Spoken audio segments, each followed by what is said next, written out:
viruela símica y el embarazo. Aquí vamos a hacer algunas consideraciones porque vamos a trabajarlas por premisas.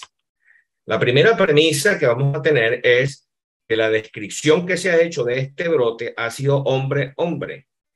Entonces, independientemente de la condición y de la preferencia sexual que se tiene, lo importante aquí es no estigmatizarla, que no se le ponga un apellido a la condición sexual, sino que, bueno, se ha visto por ahora en hombre. Pero es muy razonable pensar que se van a reportar casos en mujeres y fundamentalmente va a haber también en embarazo que vamos a tener que enfrentar nosotros como ginecobstetra. ¿Por qué consideramos que el embarazo va a tener una circunstancia especial? Porque la respuesta inmunitaria celular que se debe a las células TH1 y la humoral a la TH2 hacen que haya una atenuación fisiológica durante el embarazo. Y teóricamente esto incrementa la susceptibilidad y la virulencia que va a aumentar con la gestación. Es razonable entonces pensar que en algún momento van a aparecer casos en las gestantes. La premisa 2, por la cual lo vamos a tener, es que la erradicación de la viruela, la originaria, y el consiguiente cese del programa de vacunación a partir de 1980, hace dos consideraciones importantes. A pesar de que la mayoría de los virólogos dicen que la protección con la vacuna que se utilizó contra la viruela ya no nos va a dar una protección importante, pero queda como la duda porque no está demostrado. Pero lo que sí es cierto es que la OMS dice que la edad reproductiva es de 15 a 45 años, lo que significa que después de 1980 todas las pacientes están en una condición de no vacunados. Y yo diría que un 90% de los ginecobstetras tampoco están vacunados. Por lo tanto, están en riesgo de poder contraer la enfermedad en un momento dado.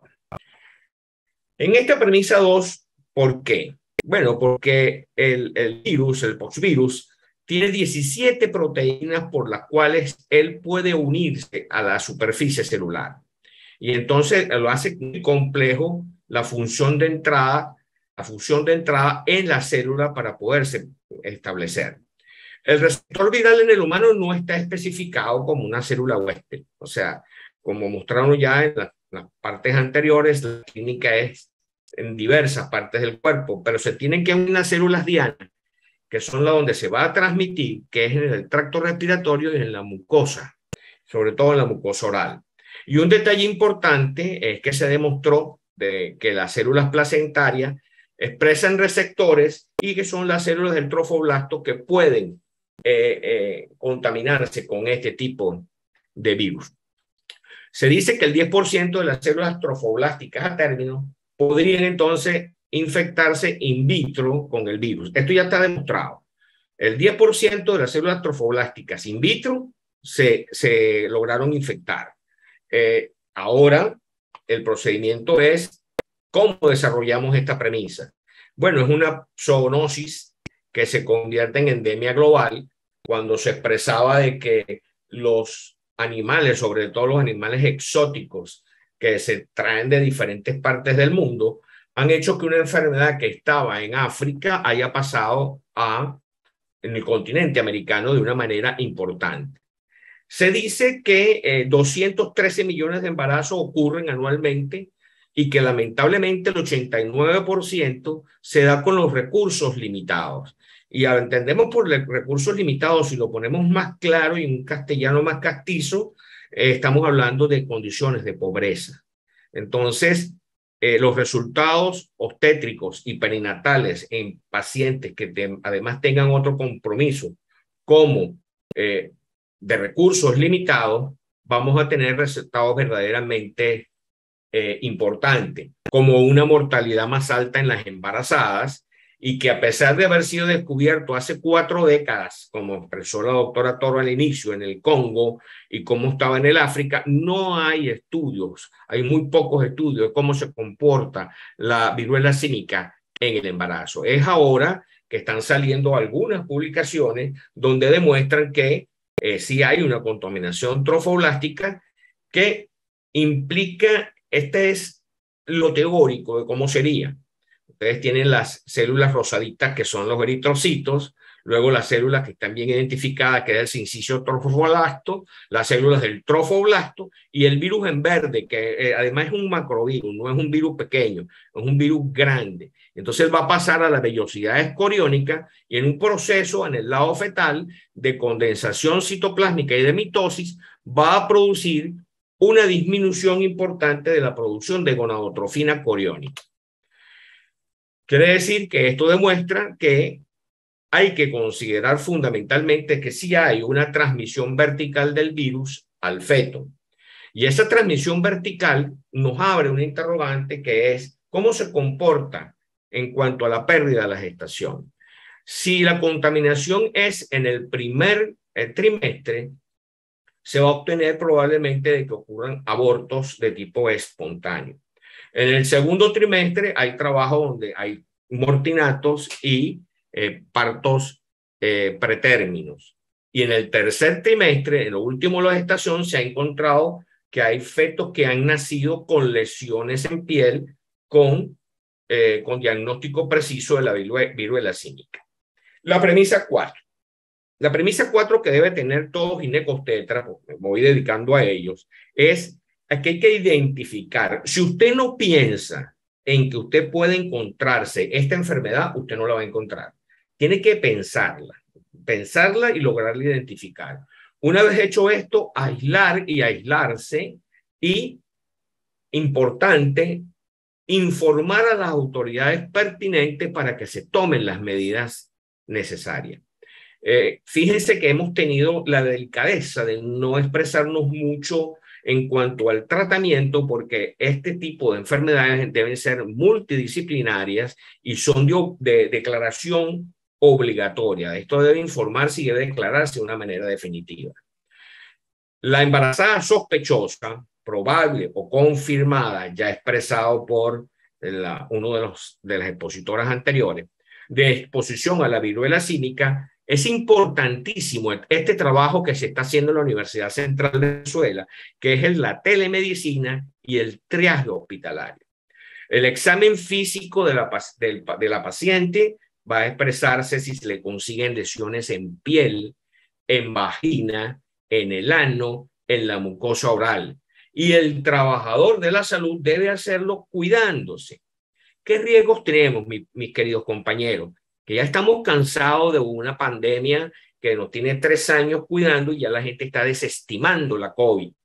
Y por ahí se dice que descuidarla pudiera ser importante, pero yo creo que es que estamos descuidando todo. Volver a decirle a las personas que deben cuidarse con respecto a otra patología, ya lo ven como escandaloso. Ya a muchas personas nos estorba la mascarilla, el uso de la mascarilla, el distanciamiento físico. O sea, eso nos pasa, pero tenemos que recordar profundamente que la especialidad diana que se implicó en la letalidad, por lo menos en nuestro país, fueron los ginecobstetras. Y entonces usted debe estar muy pendiente de pensar y establecer las características de la paciente que tiene al frente. Si está sintomática con un contacto sospechoso, probable o confirmado de viruela símica, usted tiene que tomar las medidas de las cuales estamos hablando. Si usted tiene una paciente que está sintomática, que tiene la erupción característica, como ya fueron expresadas, en cara, genitales, plantas y palmas, con hipertermia de 38 grados centígrados, dolor de cabeza, cefalea, ¿verdad? La linfadenopatía, dolor o irritación de garganta y boca y lesiones en faringe, usted debe solicitar la reacción de cadena de polimerasa, como fue dicho, la RT-PCR, o pruebas serológicas. En la sintomática, en la orofaringe, sangre, orina, secreción vaginal, nosotros los ginecobstetras, lo que sí. En la sintomática, lesiones de piel, mucosas, incluyendo la secreción. Y descartar por laboratorio que no sea un herpes simple, un herpes zóster, un problema de sífilis o alguna de las otras enfermedades que pudieran estar implicadas. pueden dar 4 condiciones específicas. Que la PCR en una paciente asintomática salga negativa.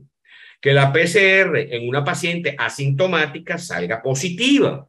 Que la PCR en una paciente con serología sintomática le salga la prueba negativa.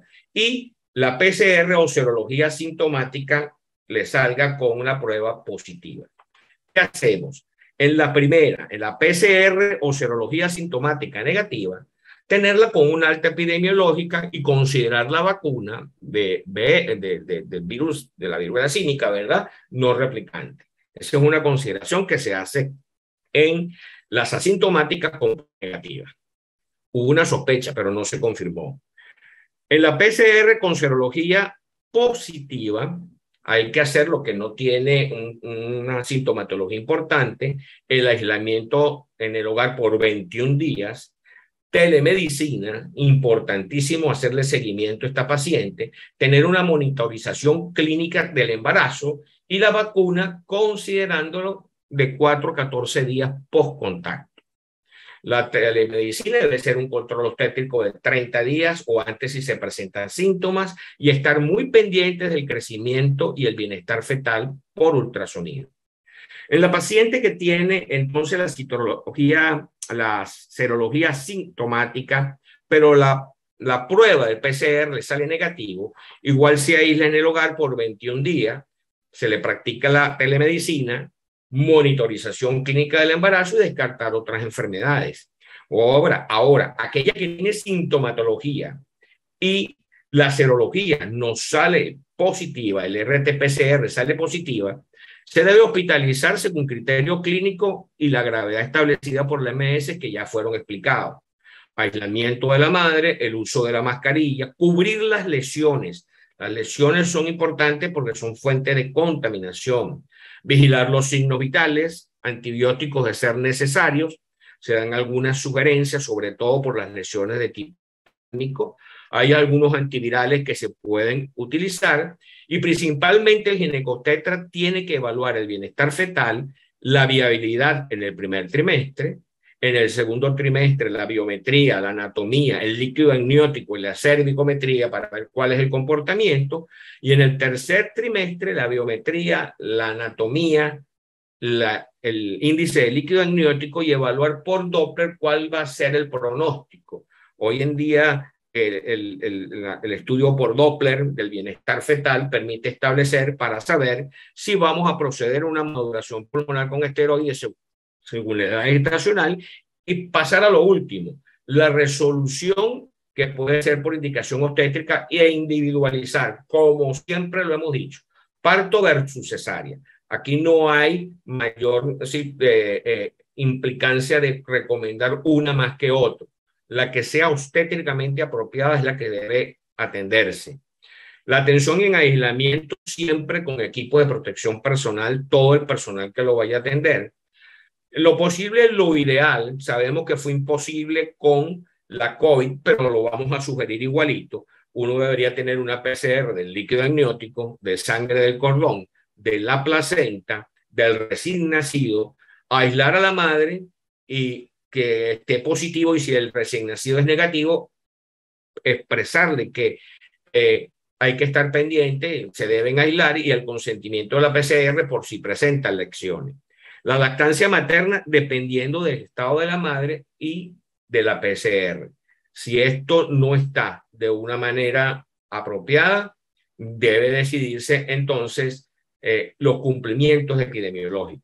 Hay que saber, mi querido compañero, que esto está cerca, que esto puede pasar, que las lesiones pueden encontrarse en vagina, que hay la diversidad sexual permite múltiples conductas que pueden establecer contaminación, y lo triste es que un ginecobstetra se contamine examinando a una paciente por no creer, por no estar pendiente, por no conocer o por darse por desentendido como que si le afecta a lo no me afecta a mí. La viruela símica, entonces, la recomendación que se hace por la Organización Mundial de la Salud, que todo caso sospechoso de viruela símica debe hacerse el hisopado de lesiones, costras y fluidos vesiculares. el PCR en tiempo real para el ortopoxvirus. Si es negativo, descartar la viruela símica, y si es positivo, hacer la prueba del PCR en tiempo real de la viruela símica para ver la secuenciación. Si resulta negativo, pues se descarta la viruela símica. Y si el caso es positivo, es confirmado y debe entonces informarse al Poder Popular para la Salud y la Organización Panamericana de la Salud, quien informará a la Organización Mundial de la Salud en un plazo de 24 horas según el Reglamento Sanitario Internacional. Esta es la información que tenemos de conductas. Esto queda grabado, por favor, pendientes todos. Yo creo que telemedicina hizo una función extraordinaria en permitirnos tocar de primero este problema, porque este problema es para que no nos agarre como nos agarró el virus de COVID, que nos agarró de una manera sorpresiva, si se quiere. Y hay que seguir insistiendo en las medidas de control de higiene y prevención. Muchísimas gracias por la atención.